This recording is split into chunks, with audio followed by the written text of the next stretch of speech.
What if I told you that one of these mods has an imposter that can detonate a nuke? Or that the other has an imposter that can steal your face?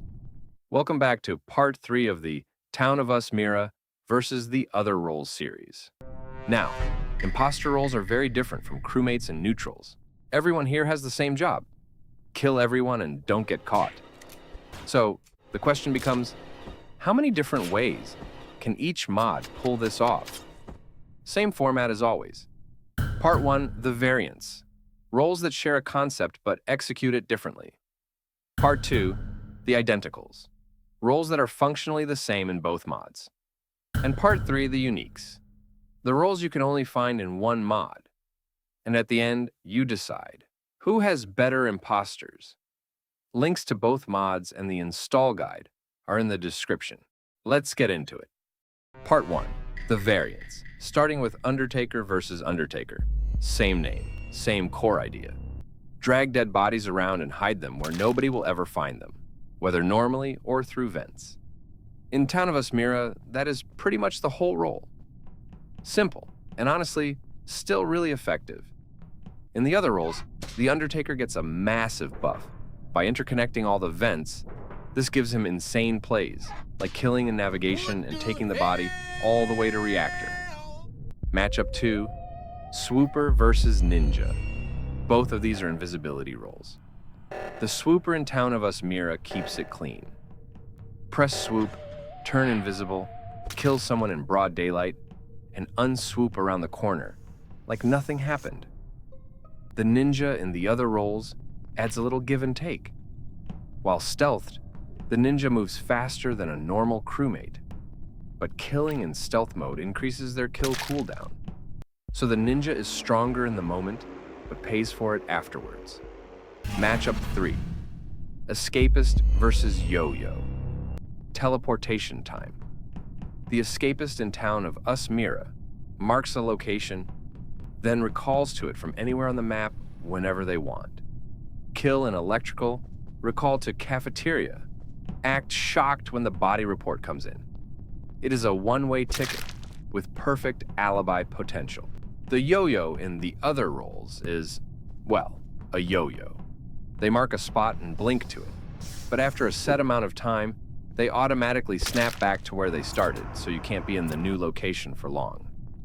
On top of that, every blink causes a blackout for nearby non-imposters, which can guarantee an escape or a kill if someone is in your marked location. Matchup 4, Bomber versus Bombers. Town of Us Mira's Bomber is exactly what it says on the tin. Place a bomb, it shows the kill radius. It detonates after a delay, and it can wipe out multiple crewmates standing in the blast zone. The other role said, what if it took 2 people to do a crime? Their bomber is a pair of imposters. Both of them plant a bomb on a player. Once both bombs are planted, they get arrows pointing to each other, and they have to physically meet up to unlock the explosive button. Dylan! You son of a bitch. A very fun imposter duo. If one of them is killed, the other turns into a normal imposter and loses the bombs forever.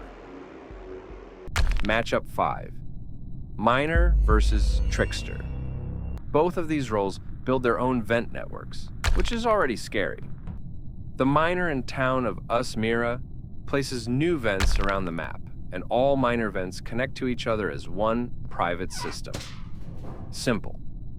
The Trickster in the other roles places 3 jack-in-the-boxes that are invisible to everyone else.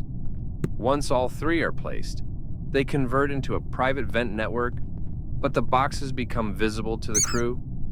And as a bonus, the Trickster then unlocks a lights out ability that blinds non-imposters and cannot be fixed. So the miner gets their network instantly, piece by piece. The Trickster has to complete a setup quest first, but graduates with a vent network and a light switch to the entire map. Final variant matchup, Warlock versus Warlock. I saved this one for last because it might be the funniest matchup in the whole series. Same name, absolutely nothing in common. The warlock in the other roles is a curse-based killer. They curse a player, and that player doesn't know it. Then, whenever the cursed player stands next to someone, the warlock can kill that person from anywhere on the map. Your best friend just became a walking murder weapon. The catch is that using a cursed kill roots the warlock in place for a few seconds, so kill from a smart spot or get caught standing perfectly still like a statue. The warlock in Town of Us Mira is a charge-up killer.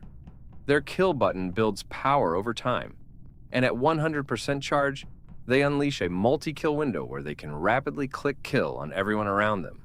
Stack 3 people in a hallway, hit full charge, and delete an entire group in about 2 seconds. That's the variance. Now, for the quick section, the identicals. 4 roles this time, which is double what the neutrals had. First, the morphling.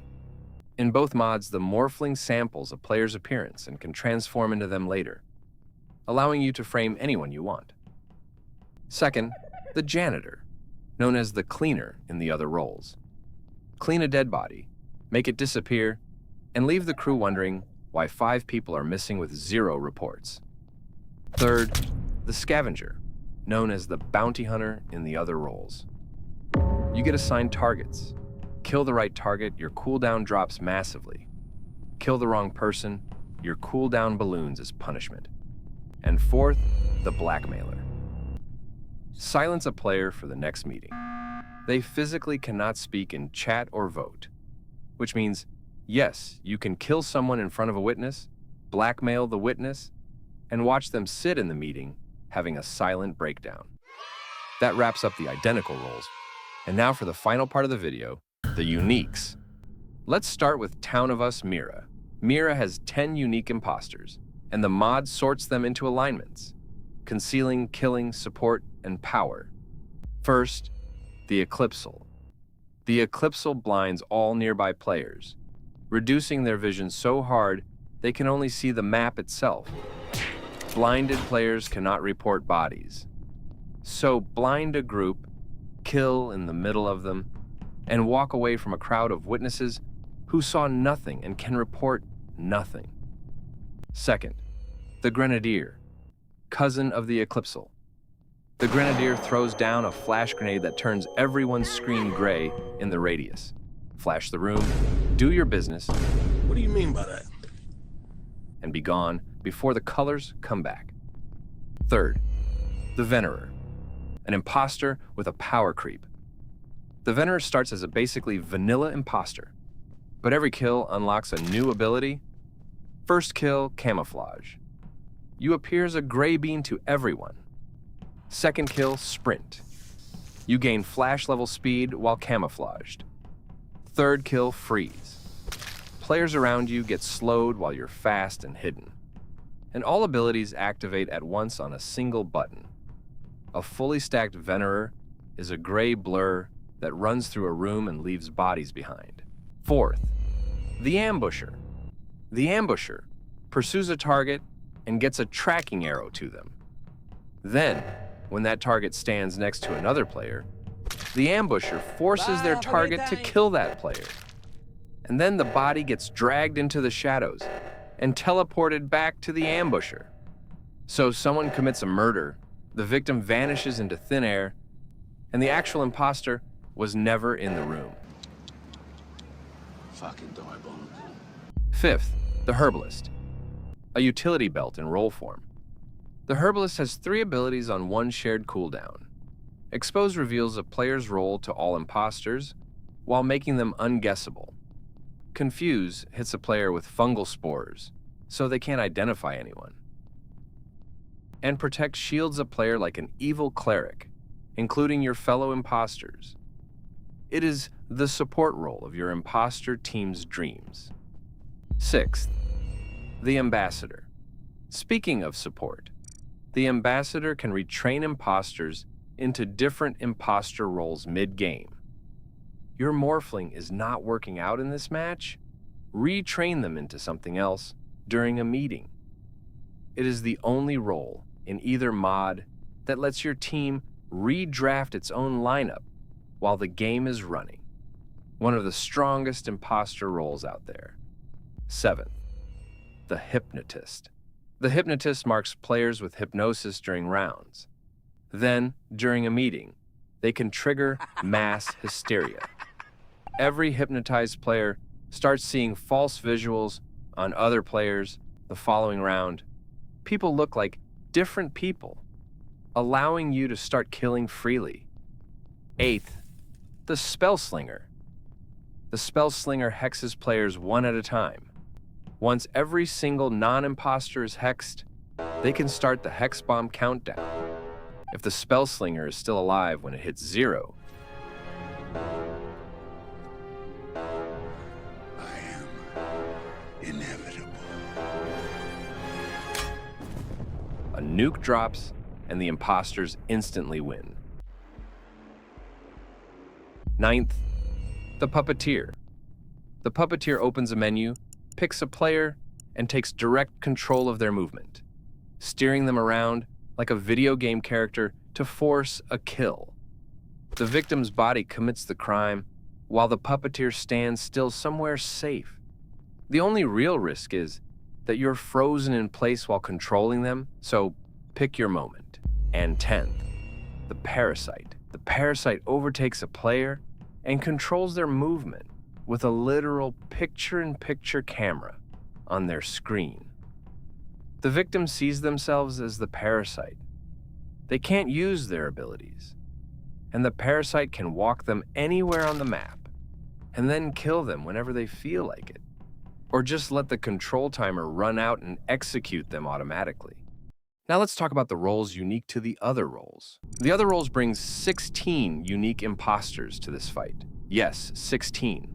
First, the meeting manipulators. The other roles has a whole family of evil versions of crewmate roles. So, let's rapid fire the meeting-focused ones. The evil watcher sees everyone's votes in real time, even if anonymous voting is on.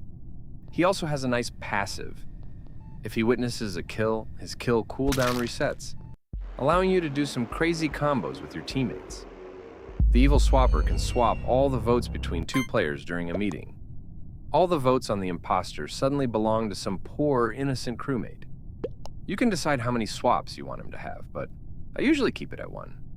The evil Yasuna has a limited number of special votes that automatically eject a player regardless of what everyone else voted.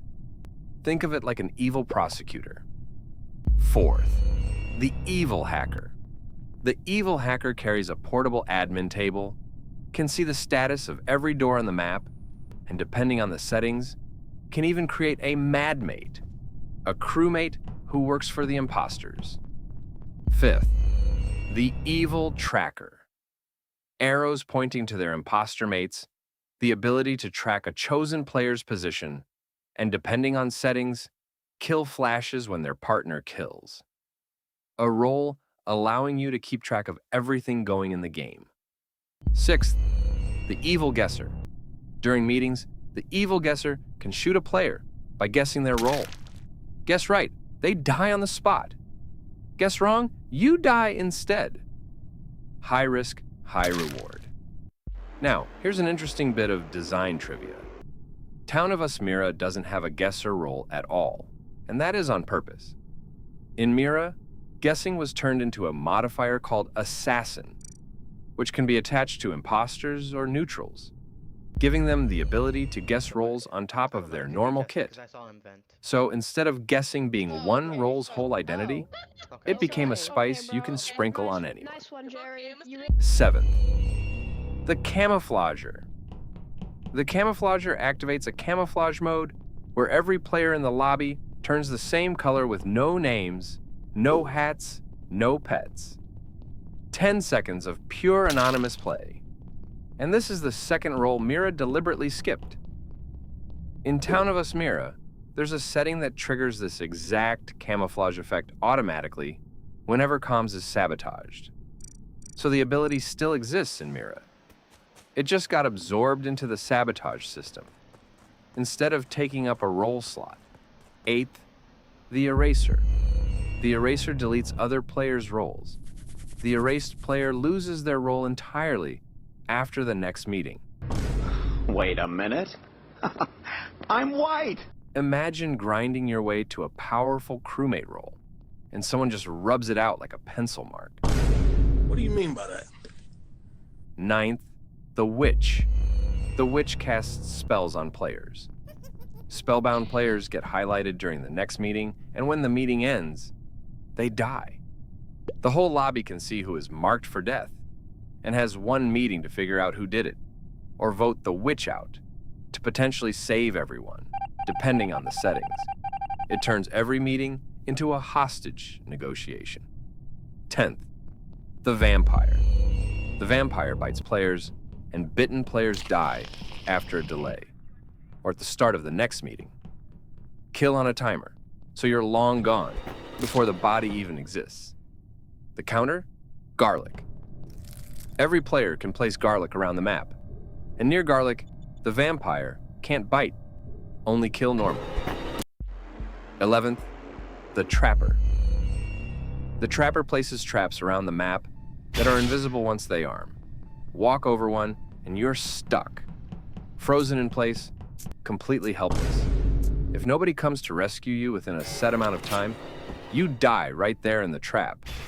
Players nearby will hear the sound of a trapped victim being killed, so a rescue is possible, but only if someone's close enough and brave enough. It turns the map itself into a weapon and every empty hallway into a potential dead end. 12th, the assassin marks a player, and that mark becomes an assassinate button. Press it, and the assassin instantly teleports to the target, kills them, turns invisible for a few seconds, and leaves a trail of leaves behind. 13th, the Serial Killer. The Serial Killer gets a massively reduced kill cooldown, but there is a catch that changes everything. After their first kill, a bloodlust timer starts. If they don't kill again within the set time, they commit suicide. Once you start, you cannot stop. 14th, the Mimic. The Mimic is a pair of imposters with defined jobs. The killer kills, automatically erases the body, and morphs into the victim's costume. The assistant can't kill, but as portable admin, sees the killer's kill flashes, gets an arrow to their partner, and can morph into the killer's appearance to give them an alibi. A two-man con artist operation. 15th, the Neko Kabocha. Simple, petty, perfect. If anyone kills the Neko Kabocha, the killer dies with them. Call an ambulance! Call an ambulance! But not for me! And 16th, the Zephyr. The Zephyr fires cannons that blow crewmates away. Players caught in the blast get launched across the map and die on landing. The closer they are to the cannon, the harder they fly. And there you have it. Every single imposter roll in Town of Us Mira and the other rolls. Now it's your turn. Which mod has better imposter rolls? I don't know. Which roll from this video would you actually want to get in your next lobby? And which one would make you rage quit if it got used on you? Drop your answers in the comments. That wraps up this part of the Town of Us Mira versus the Other Roles series. Crewmates, neutrals, and now imposters. If you missed the first two parts, they're linked on screen and in the description. Hit subscribe if you want to see the next parts, smash the like button if this video helped you pick a mod, and I will see you in the next one.